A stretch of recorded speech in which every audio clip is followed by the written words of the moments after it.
Welcome, everyone, to the DisRupted podcast by the Dr. Matteo Franco. I always say that everyone's one disruption away from a better experience of this thing called life, whether we're stuck, happy where we're at, and looking for more.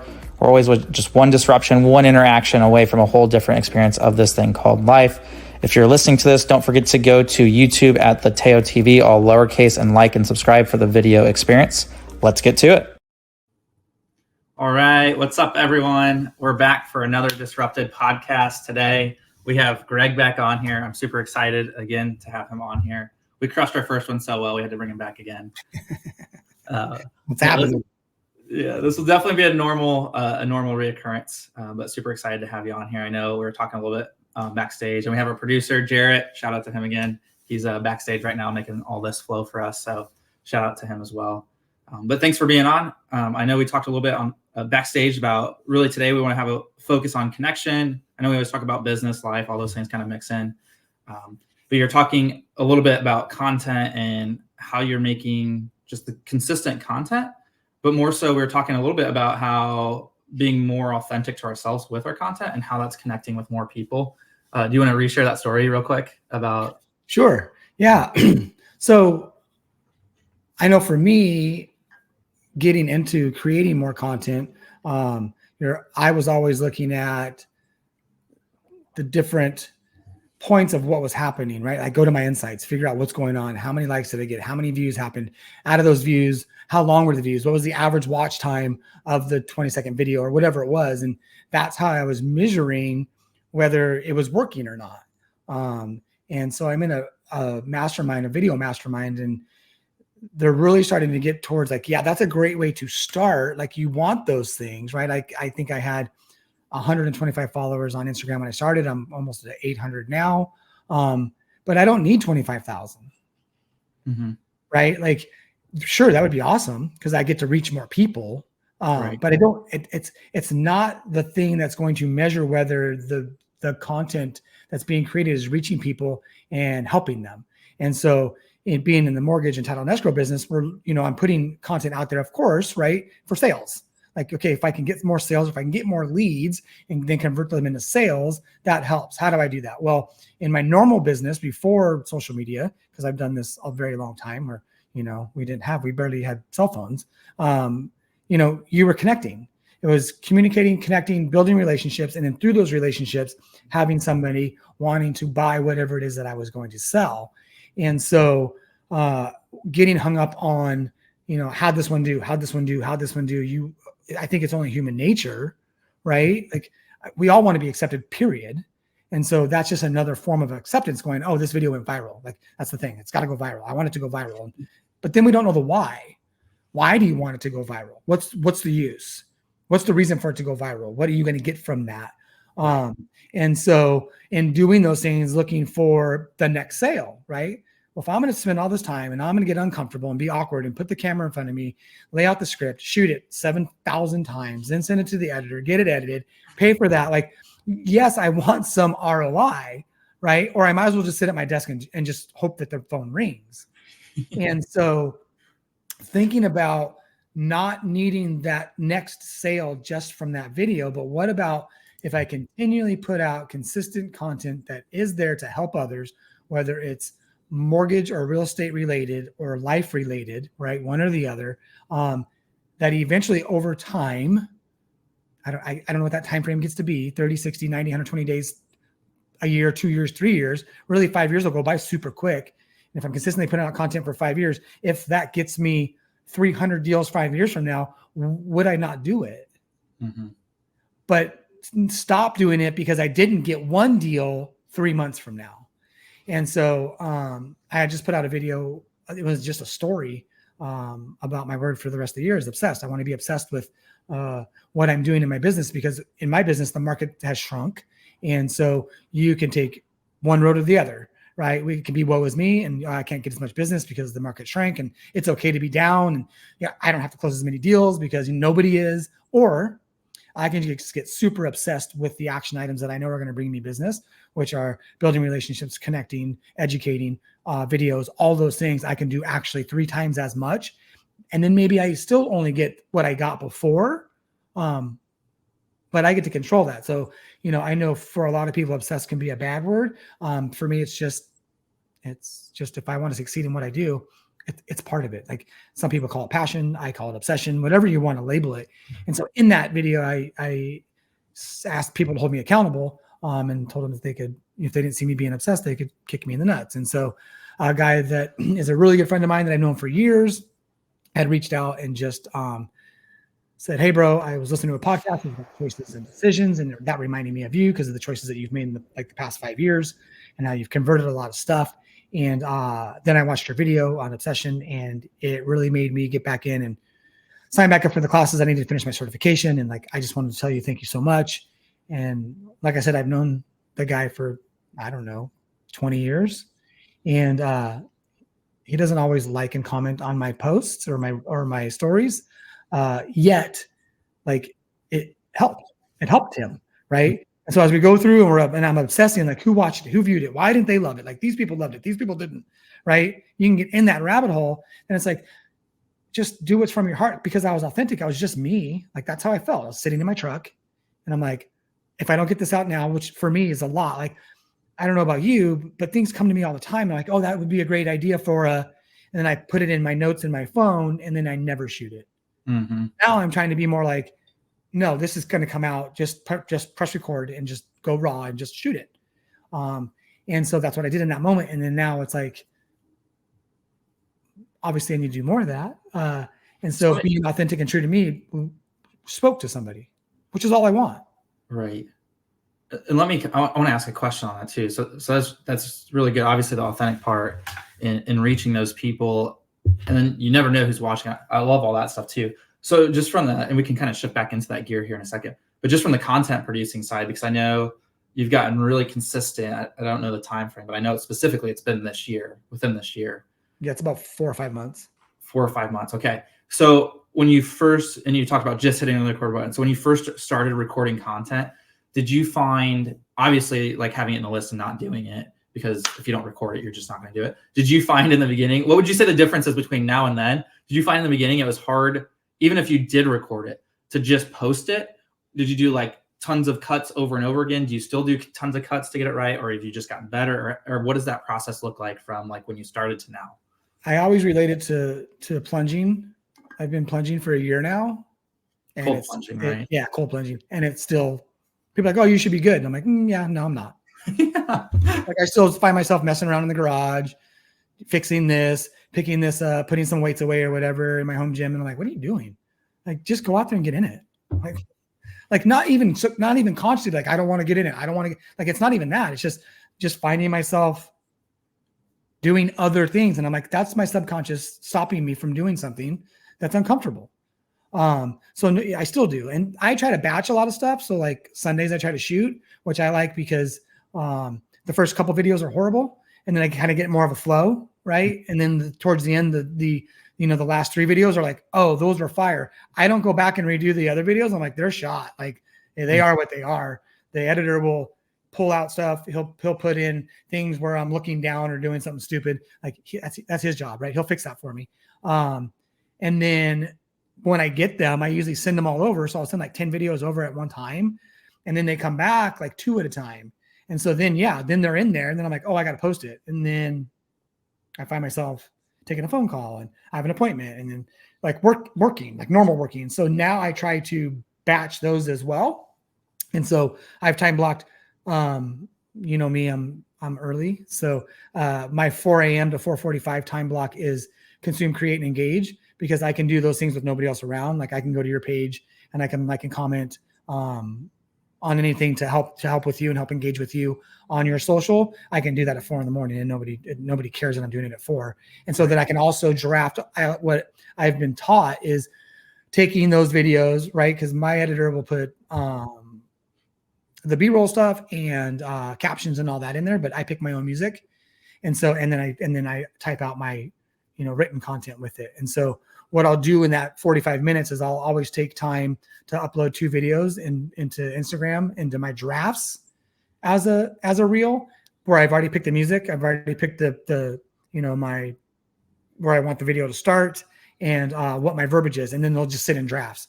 So now I know Friday I need to post a video. I literally can just go to Instagram plus reel drafts and just hit go, share it. It's done. So I don't waste that time or get sidetracked or procrastinate in the time that it's like, oh, I need to post one. And then I got to go to my one app where my editor sends it to me, find it, put it into my phone, then get it into Instagram, then pick the music. And in that time, 9 people walk in my office or whatever, phone rings. And then, so I will still procrastinate on those things. So now I just find that if I can batch it, and, I've just been told to not like auto post, like not set up things to auto post because it doesn't work as well in the algorithm. So it's like, I don't really need to though. If I follow my system, which is shoot content every Sunday, like scripted content, right? I get stuff that for my industry, shoot that content on Sunday. Of course, shoot breaking news and things that I'm thinking, like shoot that stuff immediately, but shoot the big bulk of my stuff in a batch and then batch the posts. It makes it super simple. And I don't get to procrastinate. So, yes, I still procrastinate on it. Yes, I still don't want to do it. But I've also gotten huge results. Like for me, I haven't been in the production of loans of actually doing loans for about 4.5 years. And I just started again a couple months ago. And through me being consistent on my content, I got, 4 deals, which may not be a lot to some people. It's a lot to me. It's 4 deals I wouldn't have got. Mm-hmm. And it wasn't from like people that didn't know who I was. It's what that reach isn't. I don't have that kind of reach, but it was from people like, hey, saw this, thinking about doing this. Is that something you can help us with? Yeah. Hey, we need help over here. We're drowning in credit card debt. We know rates are high. We're willing to give up the rate we have because how much could you save us if you put everything into one loan? Well, I don't know, $2,300 a month. So does 8% matter if I'm saving you $2,300 a month? No, it doesn't.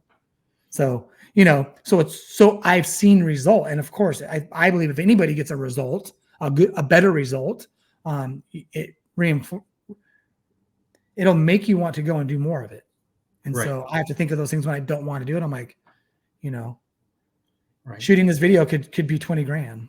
Like you're not going to shoot one 90-second video that's going to get edited down to 24 seconds for $20,000. Like, I don't think an actor gets paid that. Right. Yeah. It's, and it's cool too. The thing that fascinates me with the content is the compounding part of it. Right. As someone said, wealth is, this is just a wealth thing that I heard, getting paid. And it was a content creator getting paid in different currencies was one of them, but also looking at the compounding effect of the content that you've created 4 to 5 months, those 4 deals, right? And you have the content because when people find your pages, your stories, right, they want the backstory. It's natural. Mm-hmm. They want the backstory. If you don't have content there, they're not going to do that. And they can go look at old stuff. And the second thing I would say too, as you're getting even those 4 deals, as you're getting results, good value, good results, those people have networks too. And now they have a place to send people. Correct. And so I think there's a lot of value that's underrated versus the likes and stuff, which is easy to fall into. But yeah, and having in the ROI on it too, right? We were talking about this too backstage, is having like cool. And I did this for Flux Footwear on the calls, and it's not a right or wrong, right? It's a thing. I was really, I didn't think I was going to get accepted into their ambassador program because they had people with like 10,000 followers on Instagram, and I forget what I was at, like 400 or 500, somewhere in there. And so I was on there, and then we get on the call, and I'm selling the most shoes, and I have the least amount of following. But the reason I did that is because I was so early on YouTube for their product and stuff. So it's just it's all very fascinating to me, and that's my like anchor or grounding point. In this super old video I did on this wind power Bowflex that had 14,000 views 3 years ago. That's what I mean. Like, and you don't even have to have the followers. This girl at my mastermind showed us this trick on TikTok about keywords, typing in keywords and sliding them off the screen so that they kind of go into TikTok's SEO, their version of SEO. And so I think I have 55 followers on TikTok. So obviously not enough. And I put on a video about interest rates, and then I tagged it. It's not tagging it, it's keywording. I don't know. It's weird. You put it in the things on the videos and slide it across? Yeah, slide it off the screen so it still sits in the video. Yep. So I bet you that works. It's just like tagging somebody on Instagram. Like I can mention, do at Dr. Mateo, at Jarrett, whatever I want. And then if I can either have them on the screen or I can slide them off. They don't go away. They don't go in the trash can. They just go down below and they just can't be seen. It still tags you though. Right. And so it's that same thing. And TikTok's wanting people to use them more of a search platform. And so that video got like 8,000 views. Like, how do you get 8,000 views with 55 followers? It doesn't make any sense. Mm-hmm. But it's because when people search for rates or mortgage rates or trending rates or 30-year rates, like I just kept typing words in. So when they search for those, it brings up that video as one of the videos for them to watch about something that they're searching for. And so it's like, wow, like the power that it has is crazy for people to see. And then like you said, now 8,000 people saw it. And those, I always joke with MLM stuff. It's like everything's MLM. Everything's multi-level marketing. Yeah. Like if I do a loan for you and I do a good job for you, how many friends do you have that you can tell about the loan I did for you? And then how many friends do they have? And then how many friends do they have? And next thing you know, you could do 100 deals off of one person. Right. Doesn't mean you're doing 100 loans. It's just you have a really good network. Mm-hmm. Yeah. It's and probably you focusing on the content also led you to ask that question or be at a spot where you're able to receive that, which is always and I was talking to Jared about this on the back end of like business. It's like what you hold here, you start to see opportunities or whatever you're looking for. If you hold it here, maybe a year, it may not happen overnight, right? But if you hold that space, you'll start to see more opportunities. Like if we always use the example, lime green Lamborghinis, or where you are Lamborghinis, where we are probably Jeeps or something like that. But it's like all of a sudden you start seeing all these lime green vehicles, but it's like, what was the change? And it's just the awareness of it. So I told myself last weekend, I've been doing like, it's not a newsletter, but it's like we call them value bombs. It's an email I send out every Sunday to realtors, to a group of realtors.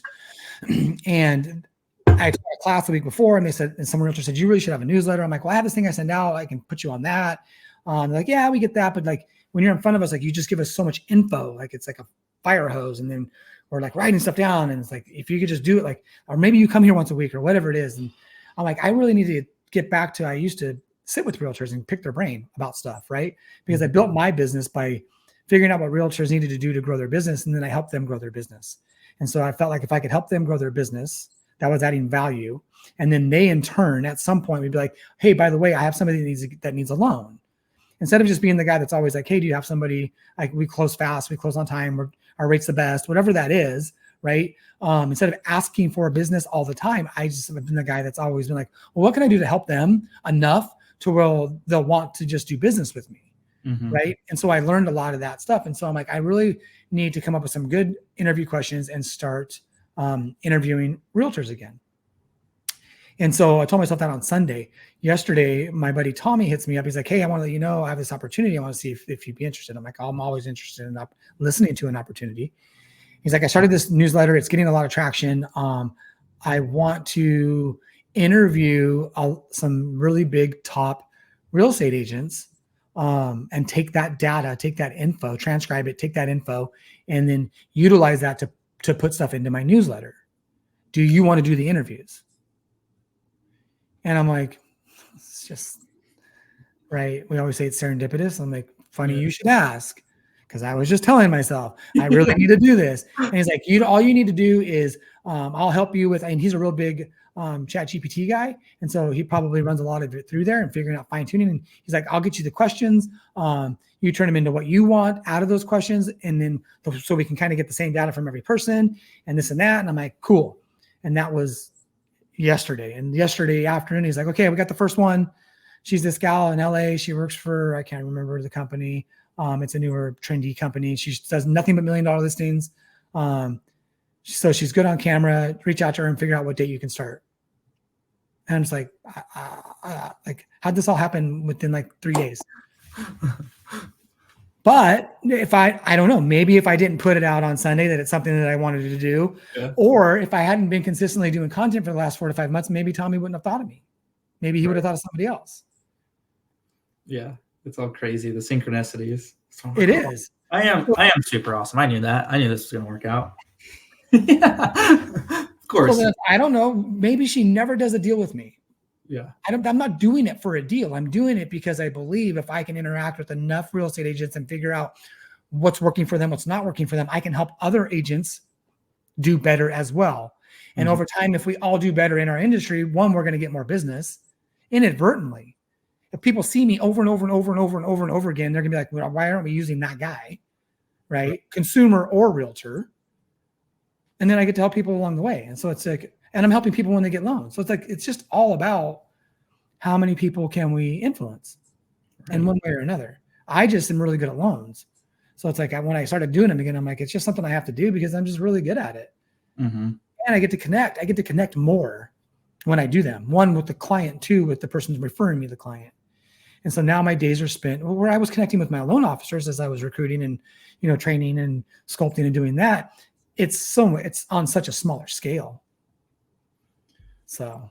And you said something there too, and I'd love your thoughts on this, is one of the things that really resonates with me. I always believe that business done correctly is everyone's winning. It's not a win-lose or a take-give or I think I said that right, a take and a give. Yeah. But everyone can win, right? And I think that's something that is a mindset or a paradigm that's hard to see sometimes, is like, well, if you send me business, you scratch my back, scratch your back type of thing.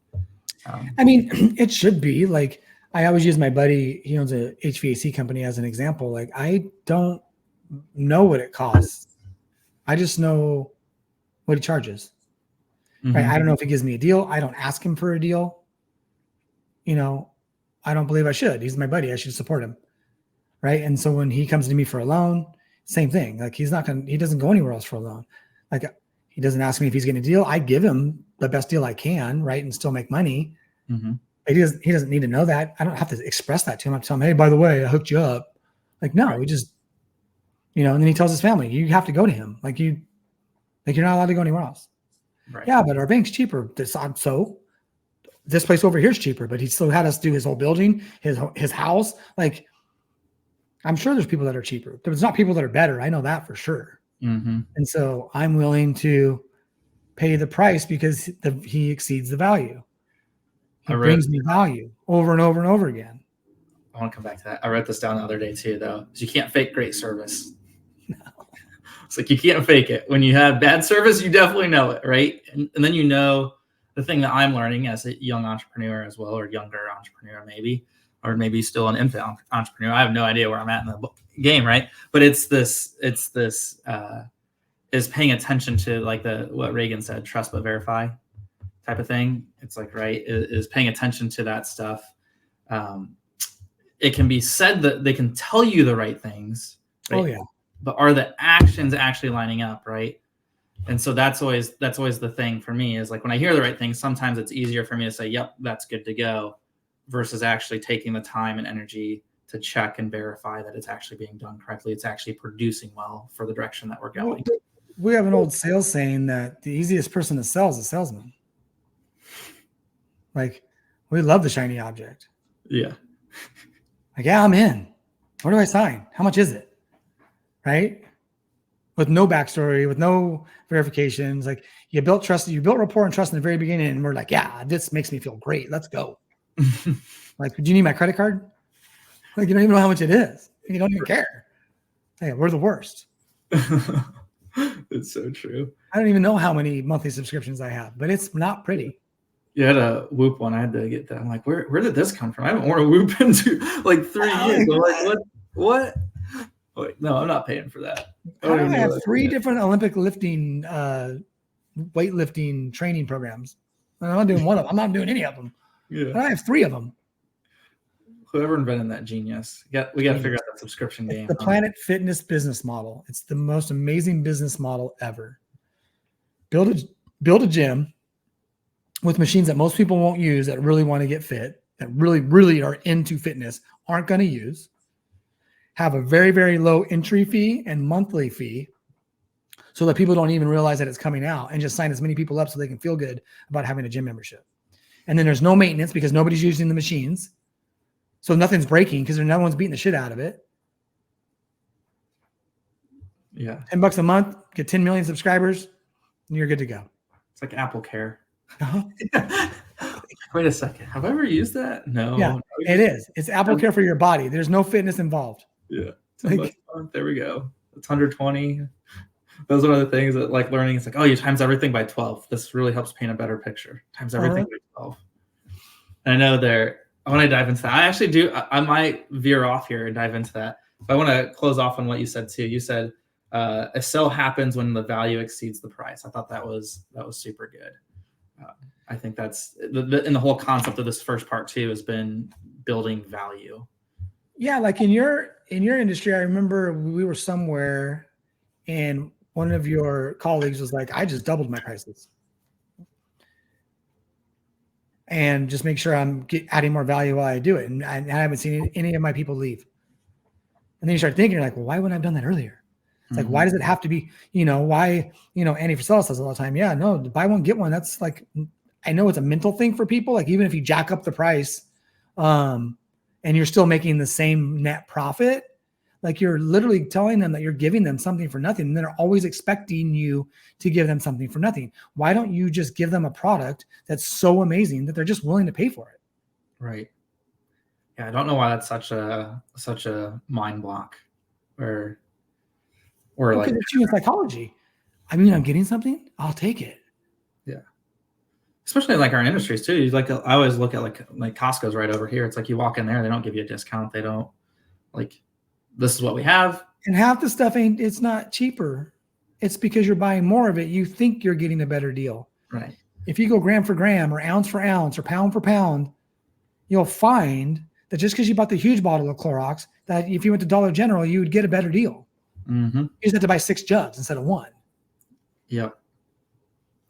Yeah. But we're programmed to be like, oh, well, it's got to be better because I'm getting more.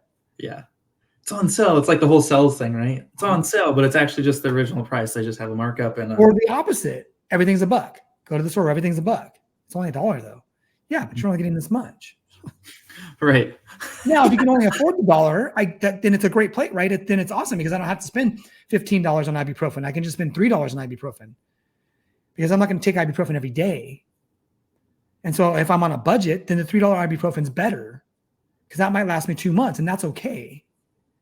But the $15 I might not be able to afford right now, even though I'm going to get more. That might last me 6 months, but I don't need a 6 month supply. Right. And so it's just knowing what you need. It's like crazy all the stuff that we like overbuy. Like we don't even need it, use it. It's like Black Friday is getting ready to come up. It's like, and people like every year they buy the new coffee maker. They buy, like, what's wrong with the old one? Like, it's why DoorDash is so profitable. I don't need the 2 Blizzards I just had DoorDashed. I just don't need them. I just want them. And I'm too lazy to drive. And for me, Dairy Queen's close. And it's not like I drink anymore, so it's not like I can't drive. And there's no reason for me not to drive down there, except I'm just being lazy. Yeah. You're getting the resort life. That's why I'm eating ice cream to begin with. There you go. Just DoorDash it right to the plunge, huh? Yep. Come in the back. Come in the side yard, please. Special instructions. Blizzards while freezing in the plunge. That's hilarious.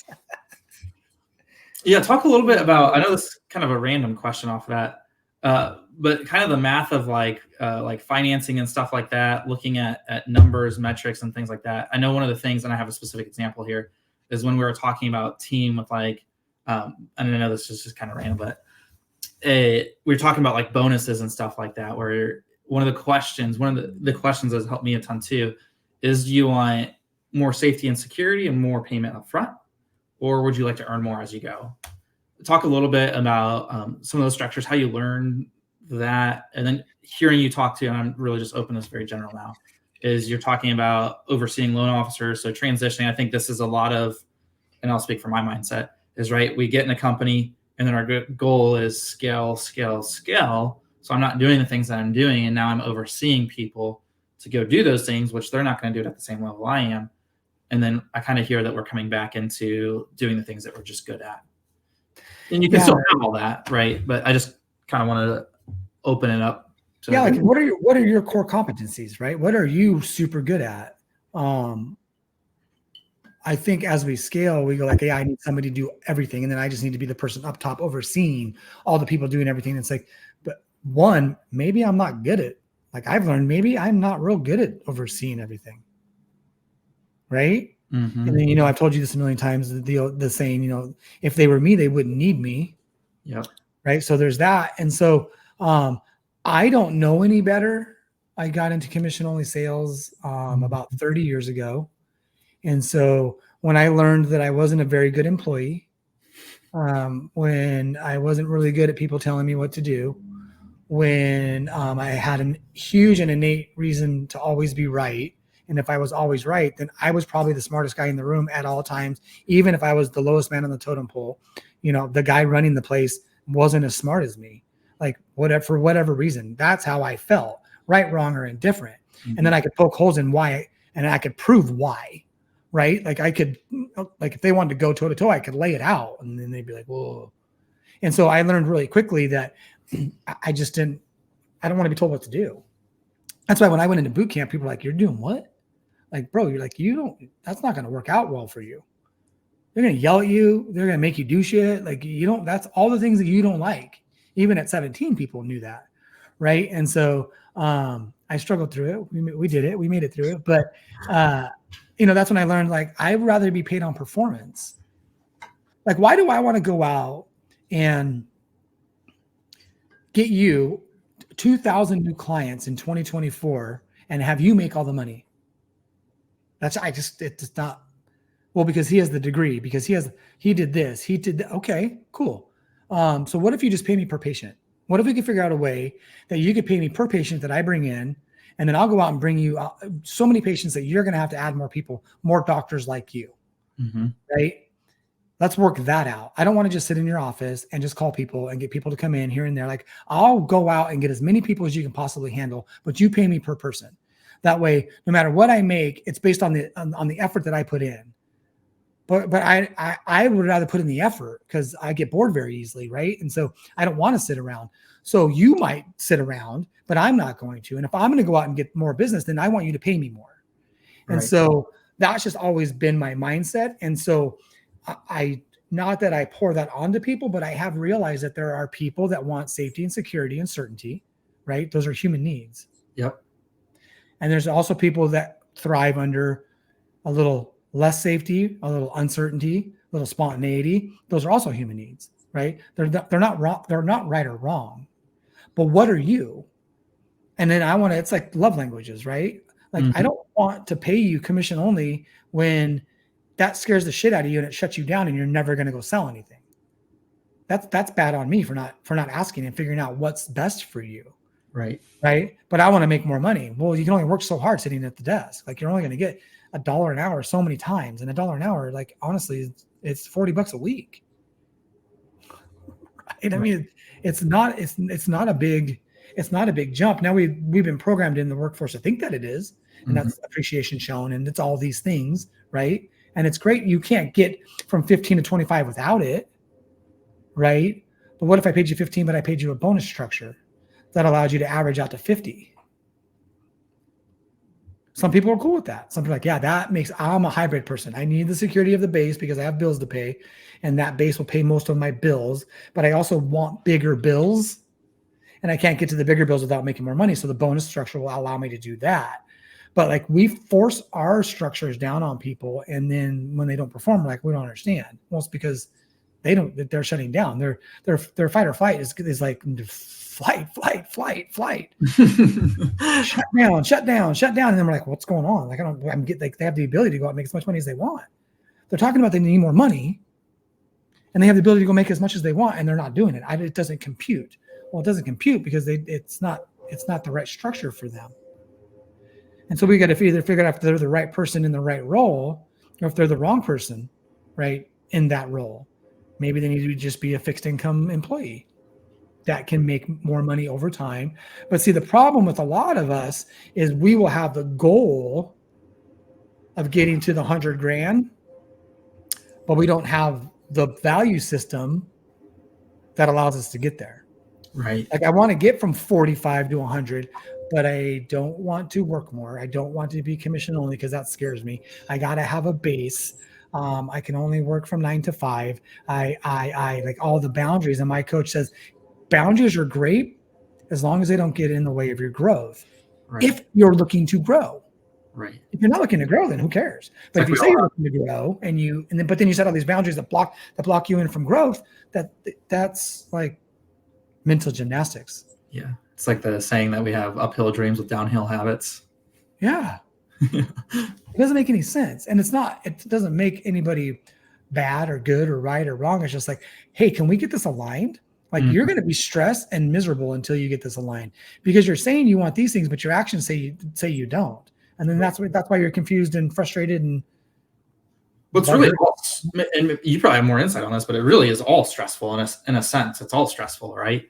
Of not producing or whatever, not being where you want to be, whatever you want to phrase it as, is stressful. Working towards who you want to become is stressful, right? Yeah.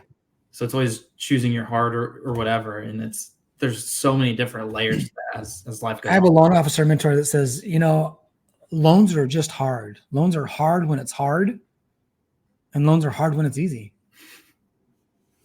That's why we get paid what we get paid. If it was easy, everybody would do it, and then it would drive the commission scale down. They're hard. Yeah. Just accept it. Just be good with the fact that it's hard to go get them. It's hard to build relationships for people to give them to you. It's hard to do them once you get them. Like some are easy. Yeah. But there's never not a level of stress. There's never not 5 people calling you wondering what's going on. So let me ask you this then. So when things aren't having those values, those things, when things aren't going the way that you want, or I think that's the question I want to ask. When things aren't going the way that you want or desired, or it's just not producing the way that you want, what are some things, what are some skills and tools that you've learned over time? And I'm sure that it's kind of a looping pattern because you get to next levels and stuff. But when you get stuck or things aren't producing the way that you want, what are some tools or skills that you utilize to redirect or get moving in the direction and get some momentum going? Number one thing is, if you can, is self-awareness, right? That's going to be the number one thing. Number 2 is letting go of my ego and not taking pride in things that don't serve me. Yeah, but like I do this, and it's like, yeah, but if it's not serving me, what does it matter? And then coaching, it's a huge thing for me to be able to ask for help. Like I don't ask for help most of the time anyway. But if I'm in coaching and you have a good coach who, to me, John Maxwell says, all coaching is asking enough questions to make somebody self-aware. Telling them what to do is training. You go to the gym, Mateo, I need you to do 5 sets of 10 reps, right? That's training somebody. But if you can ask them and question them how it feels when they're doing the reps, what their overall goal is for doing those reps, and then have them self-aware that when they cheat the reps, that they're just not going to get to the result that they want, so they no longer cheat them. That's coaching. Yeah, big difference. Right? Like you can go to a psychiatrist and tell them all your problems and they'll tell you how to fix them. That's not a coach. A coach sees things in you that you don't see in yourself, and they can ask you enough questions to make you go, okay, I'm not getting the result that I want. And it's because of all these outside external factors. Or is it? Did I really do what I said I was going to do? Is this really a goal? It sounded good when I made it, but I haven't done any of the actions that I needed to do to achieve that goal. And now I'm upset that I'm not achieving the goal. How can I be upset I'm not achieving the goal? I should be upset that I'm not doing the actions. And now why am I not doing the actions? Wait, say that again. Back it up. I'm upset at myself for not achieving the goal, when in reality we're upset with ourselves for not doing the actions. Correct. So if you can self-aware that and you go, oh, easy, no problem, make a choice, do the actions. Right? That's why I love commitment. You either did it or you didn't. And if you didn't, the best part is you can recommit. Or you can reevaluate and be like, maybe that's just not the real goal. But see, then if people do that, we feel like we failed. Well, if I was to get to X and I didn't get to X, then I failed. Well, maybe you never wanted to get to X. You just did it because it sounded cool, because your friends were getting to X, because your peers were getting to X, because in the industry that you're in, that's what you're supposed to do. When really you wanted to get to Y. Change the goal. There's nothing wrong with changing the goal. A standard is something that you're not supposed to change, right? But you can level up the standard. If the standard is that I cold plunge every day, then I cold plunge every day. Now it can be 5 minutes one day and 10 minutes one day, time permitting. but the standard was to do it every day. Right. I didn't fail because I only had 5 minutes to do it, because most people are doing it for 30 seconds. Right. And so it's like you shouldn't move the standard, but you can move the goal. Mm-hmm. I think there's a lot of, with that, that's a great analogy too. There's a lot of guilt and shame, the two low frequencies. Those are my favorite ones to kind of touch on, because they're things that we've all felt them, right? But it's being aware of when we're going into those and why we're going into those. Is the same thing as like going to the gym, even the cold plunges, right? Is being commitment. The standard is to show up and do the work. Something. But there's no definition of the work. Doesn't have to be, which it's not physically possible in my mind, to do your PRs every day, right? Not every day is going to be the best day ever at the gym. Like today we had a workout. We were supposed to do snatches in the beginning, and then the workout was 1,000-meter row, 50 snatches at 95 pounds, and an 800-meter run. And my left shoulder, my bicep tendon has been messed up. And there's a lot of things that I can fight through that pain on. And today was our 5th day in a row, which we don't normally do, but we just did because we liked all the workouts that were programmed.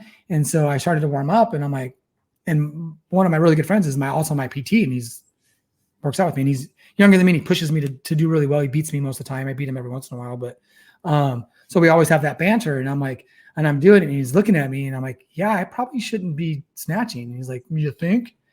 So I went and grabbed the dumbbell, and I can do single arm dumbbell snatches because they're more straight up and down than being in this locked out overhead position. And so I can feel less than because I'm not doing the snatches, or I can be like, well, you could have just not came. Right. But you did. And so just work through 50 single dumbbell snatches. The row's still going to suck. The run's still going to suck. You're probably going to finish before them because what they're doing is a little harder, but that's okay. It's just today. Right. It's not my identity. It's not the rest of my workout career. It's not like there'll be another day where I could do whatever I need to do. Today's just not the day. Mm-hmm. And instead of not doing anything, at least I'm doing something. Right. It's that whole showing up mentality too. Yeah, it is. And being intentional. I think there's a context shift with that too. Just showing up and being intentional when you show up too. Yeah, like just showing up for me is I showed up to get started. Yes.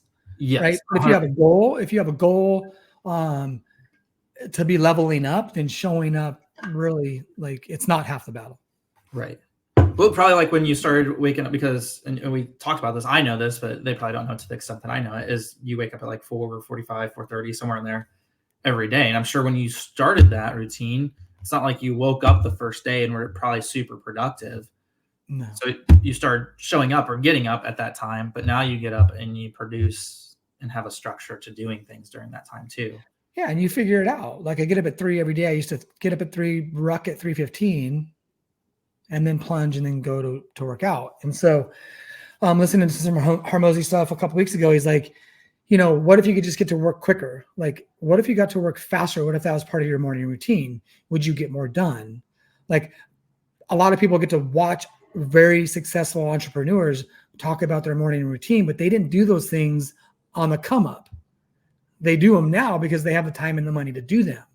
And so that we think that we have to have all these things in line when they didn't have those things in line starting, right? Mm-hmm. And so I'm like, okay, so what if I get up at 3 and then just immediately go to the cold plunge by 3:10, get out at 3:20, then ruck, get home by 4, and then at 4 start my first level of work, which is my, create and engage in content. So I do that from 4:45 and I go to gym at 5. And so now I got 45 minutes worth of work in first thing early, so that I don't have to worry about it the rest of the day. And then I still get to go work out with my buddies, coke and joke around, dick around, get home at 6, get ready, and then start my work day, whatever that is. If that's going to the coffee shop, meeting some guys, because that is part of me. Part of my work is like everybody at the coffee shop I go to know I do loans. Mm-hmm. And they see 150 people every morning. Like, so it's, there is intent. Like, people are like, you just go hang out there. I'm like, yeah, exactly. But that's now, if I just hung out there and nobody ever knew what I did, then I'm just hanging out. Yeah. But since everybody knows that of what I do, that I have the ability to coach them, that I have the ability to give them a loan, that I have the ability to do a title and escrow for them, whatever it is, they all know what these things, what these things mean, right? Yeah. They know what I do. Right. So eventually someday, and some have questions. I'm like, oh, well, we didn't use you. We used other people, and I have these questions, and it's not going the way I wanted. Sure. Like, I'm here as a resource. Right. So I get to have those conversations that I wouldn't have if I just came in my office. So smart. Intent's huge. Yeah. It's good. But action's bigger, right? What's the saying? The road to hell was paved with good intentions. Yep. So intent only gets you so far as well. Yeah. It's I love it. Well, sweet, man. Well, we're gonna wrap this one up. I know we're at the 45-minute mark. We'll wrap this one up. We'll dive into, I know we're getting ready to go into the holiday, so Thanksgiving's right around the corner. But we'll connect after too. And I'm just excited. I know everyone I get on here, I'm always excited. And our calls prior to this too, we always have such great calls, but even a lot of it, and maybe we'll dive into this next time too, is hearing it over and over and over and over again until the actions or the ingrain or the decision to make the action. I mean, adults don't need to be educated. They just need to be reminded. Right. And even and that's what you said with the content, something that kind of landed, maybe we'll just wrap up with this is we're talking about, I forget what day it was, but we were talking about content and we're talking about industry specific, right? When I talk about neurologically based chiropractic, motion x-ray studies, torque release, specific precision adjustments, right? My circles have heard those terms, why we do that, how it's based with the nervous system. It's not pain-based, right? We've heard that over and over again. We have that engraved into our minds. And then we were talking, and even with loans and stuff too, it's like, well, there's so many people out there that have not heard that yet. Yeah, you put the video out once, and you're like, oh, I told everybody. Exactly. You told like 7 people. Right. That's been huge for me because I'm like, I'm going to do this over and over and over and over to reach, because we did like math or whatever of how many million people live in the US, percentage of people that probably don't know or haven't heard it, then the percentage that are probably in your area or whatever it was. Yeah. And I mean, you just do social experiment. You just go to your local mall and say like, hey, I'm taking a survey. I just want to know, I'm in chiropractor. Do you know what this, and I'm going to be like, no. Right. No. Yes. Oh, there's one. Right. And you can go through and talk to 100 people and figure out that 90 of them have never heard of it. And that's just a small scale, but then you can scale that out. Well, if 10 out of 100, then it's probably 100 out of 1,000. It's probably 1,000 out of 10,000. Like they don't know. Mm-hmm. Yeah. That's good insight. We'll come back to that next video. Yeah. We'll cliffhang them here. We'll keep them on the edge and bring them back next episode. Thanks again for being on, Greg. Make sure if you guys haven't already, like and subscribe to the Teo TV. And then we have this on Apple and Spotify as well. Make sure you follow it there and never miss a drop. But we'll see you on the next video and podcast. Thanks for tuning in to today's episode. If you're on YouTube, please like and subscribe so you never miss a disrupted video. And if you're listening to this on the podcast format, make sure to follow or like and subscribe as well. That way you never miss a podcast drop. And if there's a friend that would benefit from this, please feel free to share that with them. And we'll see you on the next episode.